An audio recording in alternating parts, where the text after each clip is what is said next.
చూస్ country delight, live better. ఇప్పుడే country delight యాప్ని download చేసుకోండి. నమస్తే, వెల్కమ్ టు సుమన్ టీవీ. నేను పద్మిని. ప్రస్తుతంతో పాటు ప్రముఖ పంచాంగకర్త, వాస్తు జ్యోతిష, హస్త సాముద్రిక నిపుణులు మేడికొండూరు విశ్వనాథ్ ప్రసాద్ గారు మనతో పాటు ఉన్నారు. మాట్లాడదాం సార్. నమస్తే సార్. ఓం మాతా పితృ గురుభ్యో నమః. నమస్కారం. రకరకాల అలవాట్లు ఉంటూ ఉంటాయి ప్రతి మనిషికి కూడా. అయితే కొన్ని అలవాట్లు చాలా ఎట్లా చెప్పాలి, చాలా ఇబ్బందుల్ని తీసుకొస్తాయని చెప్పుకోవచ్చు. దొంగతనం, చిలిపి దొంగలు ఉంటూ ఉంటారు. చిన్న చిన్న వస్తువుల్ని దొంగతనం చేయాలనుకుంటుంటారు. సీరియస్గానే దొంగతనం చేసేస్తుంటారు కొంతమంది. అయితే ఇందులో కొన్ని సామెతలు కూడా మనం వింటూనే ఉంటాం. ఇంటి దొంగని ఈశ్వరుడు కూడా పట్టలేడు అనే మాట వింటూ ఉంటాం. అయితే ఏదైనా ఫంక్షన్స్ జరిగినప్పుడు చాలా ఇది ఇబ్బందికరమైనటువంటి పరిస్థితి. ఎవరు ఇంటికి వచ్చేవాళ్ళు వీళ్ళు దొంగలు అని తెలిసి ఉంటుంది ఆ ఫ్యామిలీ మొత్తానికి. వాళ్ళని ఏం అనలేము. వాళ్ళ దొంగతనం చేయకుండా వాళ్ళు ఉండలేరు. తర్వాత పెద్ద పెద్ద గొడవలు, ఇది ఎంతో కొంత ఉంటూ ఉంటుంది ప్రతి ఫ్యామిలీలోనూ అనిపిస్తుంది. అయితే ఈ దొంగతనం అనే ఈ వీక్నెస్ ఏదైతే ఉందో, దేనివల్ల, దీనికి ఏదైనా ఆస్ట్రాలజికల్ రీజనింగ్స్ ఉన్నాయా? దీనికి ఏమైనా రెమెడియల్ మెషర్ అంటే వాళ్ళకు కూడా ఒకసారి అనిపించవచ్చు, ఈ వెదవలవాటు, ఈ చేయవాటం పోతే బాగుండు అనే పరిస్థితి ఒకవేళ వాళ్ళకు వస్తే, ఏదైనా రెమెడీస్ పాటిస్తే, లేకపోతే వాళ్ళ కోసం వాళ్ళు ఏదైనా రెమెడీస్ చేస్తే ఉపయోగపడే విధానం ఏదైనా ఉందా, చెప్తారా? దీన్ని దొంగతనం ఏదైనా చూసిన వెంటనే దొంగతనం చేయాలి అనే ఆలోచన, తపన రావటాన్ని క్లెప్టోమానియా అంటారు. క్లెప్టోమానియా. ఈ క్లెప్టోమానియా టెండెన్సీ ఏంటంటే, వాళ్ళకి అవసరం ఉన్నా లేకపోయినా ఏదో ఒకటి దొంగతనంగా తీసుకోవాలి. దాని పనికొచ్చే వస్తువైనా పనికిరాని వస్తువైనా దొంగతనంగా తీసుకోవాలనే లక్షణాలు. ఇక్కడ మొదట దొంగతనం అనే పాయింట్కి వచ్చినప్పుడు, ఒకటి అవసరం కోసం దొంగతనం చేయటం అనేది ఒక పద్ధతి. అది చాలామంది అలవాటు పడేది, ఈజీ మనీ కొరకు చేసేది. ఒకటి, రెండవ, తమకు ఎట్టి పరిస్థితుల్లోనూ ఏ రకంగానూ దొరకంది, కేవలం దొంగిలిస్తేనే దొరుకుతుంది అనే భావం, అనే పరిస్థితి ఉన్నప్పుడు చేసేది. అదొక మానసిక పరమైనటువంటి అవసరం కోసం చేసేది. రెండోది మానసిక పరమైన రుగ్మత. ఇందులో అవసరం కోసం చేసేది అంటే, ఏ విధంగా నేను డబ్బులు ఎంత ఖర్చు పెట్టినా దొరకదు, లేదా ఏ రకంగా ప్రయత్నించినా దొరకదు అనే ఒక స్థాయి నాకు లేదు అనుకున్నప్పుడు దొంగతనం. అప్పుడు కొనుక్కొని డబ్బులు ఖర్చు పెట్టినా దొరకనిది, అటువంటిది దొంగతనం చేస్తారు. ఉదాహరణకి, మ్యూజియంలో ఉన్న ఒక అందమైన ఫోటో, అది వాళ్ళు అమ్మరు. ఉదాహరణకి చెప్తున్నారు, మ్యూజియంలో దొంగతనం చేస్తున్నారు అనొద్దు. లేదా ఉదాహరణకి చెబుతున్నారు. ఇప్పుడు మ్యూజియంలో ఏదైనా దాంట్లో విలువైన ఏదో పాతకాలం నాటి రవివర్మ గీసిన ఒక చిత్రం ఉంది. ఆ చిత్రం పట్ల మోజుంది ఒక వ్యక్తికి. కానీ అది ఎంత డబ్బులు పెట్టి తీసుకోవాలనుకున్నా గవర్నమెంట్ అది అమ్మదు. దొంగతనం చేయాలన్న భావన. అప్పుడు ఏం చేస్తాడు, తనకు కావలసిన వస్తువు ఆ విధంగా ఉన్నది, అది మిగతా విషయాలకి అన్వయించుకోవడానికి ఉదాహరణ చెప్తున్నాను, దాన్ని దొంగతనం చేస్తాడు. అది నిజానికి అవసరం లేదు. రెండవది, అవసరార్థం దొంగతనం చేయటం. తనకి ఆకలి కోసం, ఆకలి తీర్చుకోవటం కొరకు, తన కుటుంబాన్ని పోషించడం కొరకు దొంగతనం చేయటం. మూడవది, మానసిక రుగ్మతతోటి అదొక బలహీనతగా మారి చేయటం. ఇది ఇంట్లో ఫంక్షన్ లో జరిగింది, ఇందాక చెప్పింది ఇటువంటిదే, మానసిక రుగ్మతే. ఏదైనా ఫంక్షన్ కి వెళ్ళడం, దొంగతనం చేయటం. ఇది ఇందులో మొట్టమొదటి చెప్పిన, ఇది అవసరం లేకపోయినా, అంటే అది చేయాల్సిన అవసరం లేదు, దొంగతనం చేయాల్సిన అవసరం లేదు, డబ్బులు అంటే దాని వలన వచ్చే పెద్ద ఇదేమి లేదు, కేవలం తన ప్యాషన్ కోసం దాన్ని దొంగతనం చేయాల్సిన పరిస్థితి ఏర్పడటం లాంటిది. అంటే మ్యూజియంలో ఉన్న రవివర్మ బొమ్మ లాంటి స్థితి అని. ఇటువంటి లక్షణం ఏర్పడటానికి ప్రధానమైన కారణం శని శుక్ర గ్రహాల మధ్య స్క్వేర్ ఆస్పెక్ట్ ఉండటం.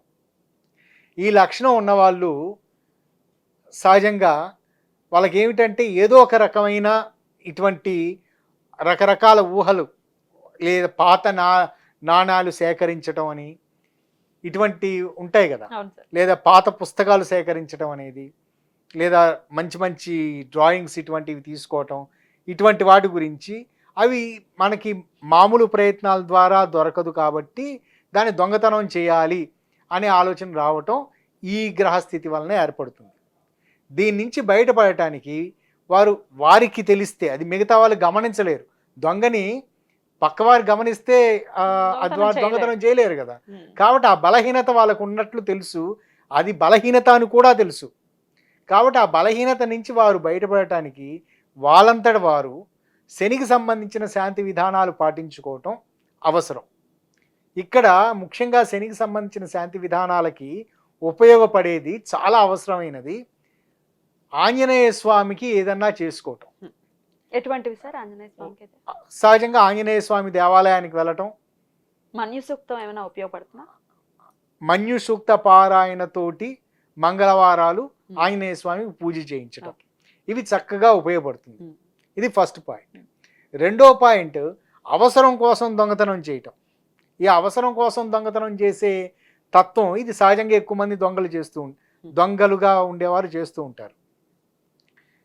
దీనివలన బయటపడటానికి దానికి ప్రత్యామ్నాయ మార్గాలు, ఇది తప్పని తెలిసి దానికి శిక్ష పడుతుందని తెలిసి ఆ శిక్ష నుంచి శిక్ష వలన కుటుంబ సభ్యులు అందరూ బాధపడతారు అని అంతా తెలుసుకున్న తర్వాత దాని నుంచి బయటపడటానికి వారికి ముఖ్యంగా ఈ కుజ శని గ్రహాల మధ్య ఏదన్నా నెగిటివ్ ఆస్పెక్ట్ కనుక డెవలప్ అయి ఉన్నట్లయితే ఇటువంటి లక్షణాలు ఏర్పడతాయి.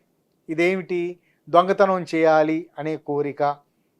రెండవది అవసరార్థం, వాళ్ళకి కష్టపడకుండా ఈజీ మనీ తోటి అటువంటి వాటికి కూడా ఇక్కడ కుజునికి సంబంధించిన శాంతి విధానాలు, కుజ శనుల మధ్య స్క్వేర్ ఆస్పెక్ట్కి సంబంధించి ఇక్కడ ఉపయోగపడేది రెండిటికి ఆంజనేయ స్వామికి సంబంధించినది ఇది చేయటం. రెండవది ఇక్కడ గారెలతో కూడిన దండని వేసి ఆంజనేయ స్వామికి మన్యు సూక్త పారాయణతోటి, ఈ రెండు లక్షణాలు ఈ మన్యు సూక్త పారాయణతో చేసే ఆంజనేయ స్వామికి ఉపయోగించే ఈ ఆరాధన చేసేవి కేవలం ఇటువంటి మానసిక స్థితి నుంచి బయటపడటానికే కాకుండా న్యాయ చట్టపరమైన సమస్యల నుంచి బయటపడటానికి మన్యు సూక్తం చాలా చక్కగా ఉపయోగపడుతుంది. అంటే దొంగతనానికి సంబంధించేనా సార్, లేకపోతే ఎటువంటి కేసెస్ నుంచి అయినా బయటపడ్డా? అందుకని అది కేవలం దానికి సంబంధించే కాకుండా న్యాయ చట్టపరమైన సమస్యలు, వాళ్ళ మీద పడిన అపవాదులు, వీటి నుంచి బయటపడటానికి ఆంజనేయ స్వామికి మన్యు సూక్తంతో కూడిన పూజ చేయించటం అది చాలా అన్ని రకాలుగాను ఉపయోగపడుతుంది. ఇక్కడ ఇందాక చెప్పిన రెండో రకపు కేసులో శనికి సంబంధించి కుజ శనులకు సంబంధించిన స్క్వేర్ ఆస్పెక్ట్ దానికి సంబంధించిన దాంట్లో గారెల దండ వేయటం, అది వడమాల వేయటం. ఉత్తర భారతదేశంలో దాన్ని జాంగ్రీమాల వేయటం, మినుములతోటి చేసినది, అంతే కదా, అంతే సార్.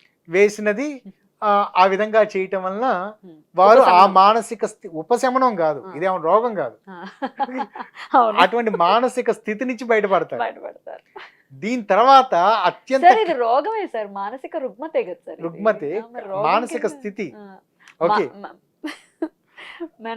మనసుతో చేసేటటువంటి ఒక తప్పు ఇది. రెండవది, మొట్టమొదటిదేమో అనవసరంగా చేసే ఊహాజనితమైన భ్రమల కోసం చేసేది. రెండోది అవసరార్థం ఈజీ మనం కోసం చేసేది. ఇది డెఫినెట్ గా రోగమే సార్. ఇప్పుడు నేను చెప్పబోయేది రోగం. ఇంకా ఇది క్లెప్టోమానియాకి సంబంధించిన లక్షణం. ఇది ఏమిటంటే, ఇది మీకు అవసరం లేదు, ఆ వస్తువు పట్ల ప్యాషన్ లేదు, రెండూ లేవు. ఊరికే దొంగతనం చేయాలి, ఊరకనే చేతులు ఊరుకో, ఏదో ఒకటి తీసుకోక వెళ్ళకపోతే చేతులు ఊరుకో.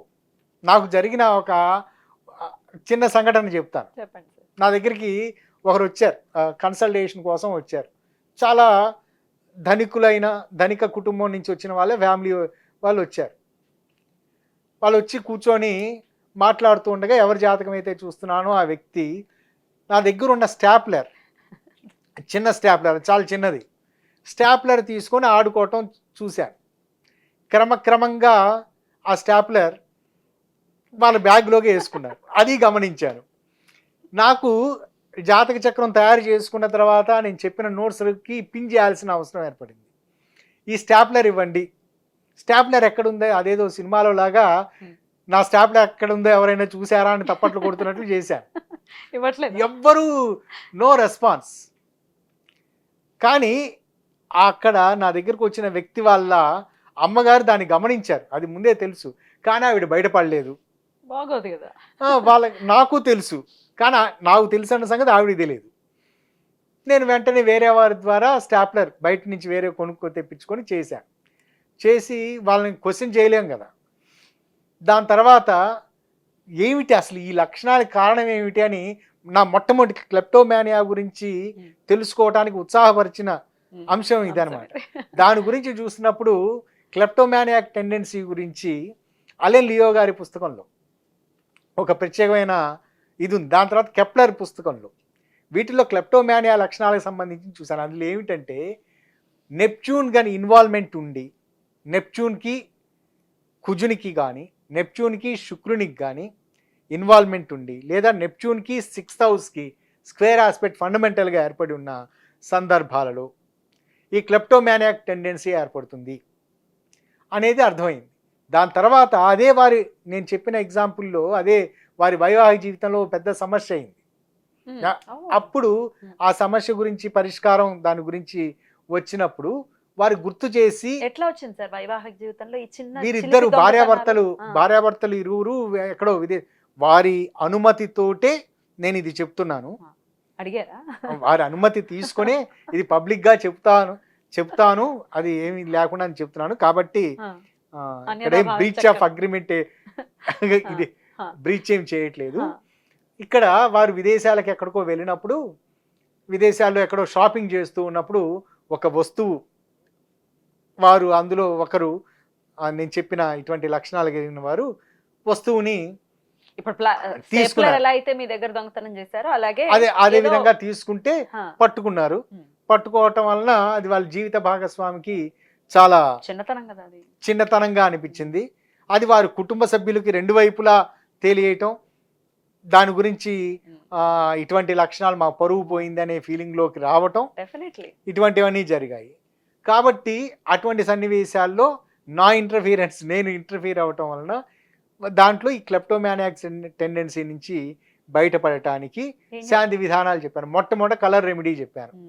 ఈ కలర్ రెమెడీకి సంబంధించింది ఏమిటంటే బ్లాక్, నలుపు రంగుకు సంబంధించిన ఏదైనా లో దుస్తులు ధరిస్తూ కంటిన్యూస్గా ఉండటం, బ్లాక్ దారాన్ని కట్టుకోవటం, అంటే మనకి కాశీ దారం అని చెప్తారు కదా, ఈ దారాన్ని కట్టుకోవటం.